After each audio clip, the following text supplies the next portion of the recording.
Mantan Ketua MK Jimli Ashidik buka suara soal polemik dugaan ijazah palsu dari Presiden ke-7 Joko Widodo. Jimli menduga bahwa isu ini adalah cara menjatuhkan lawan politik dan akan diorkestrasi hingga 2029 mendatang. Jimli Ashidik menuturkan bahwa masalah ijazah biasanya menjadi celah karena administrasi ijazah yang kerap kali bermasalah. Menurutnya cara semacam ini menjadi hal paling mudah yang bisa dilakukan.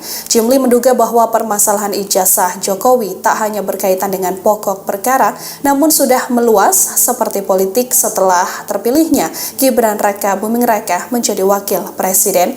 Bahkan Jimli menganggap kasus ini sudah menempatkan keluarga Jokowi sebagai musuh masyarakat. Namun di saat yang bersamaan, Jokowi juga akan semakin banyak didukung terkait kasus yang menjeratnya. Jimli menilai kasus ijazah Jokowi yang berlarut-larut akan dibawa sampai 2029 silam. Bahkan Jimli menduga meskipun nantinya sudah ada putusan pengadilan bahwa kasus ini asli, namun kasus tersebut tetap akan diorkestrasi.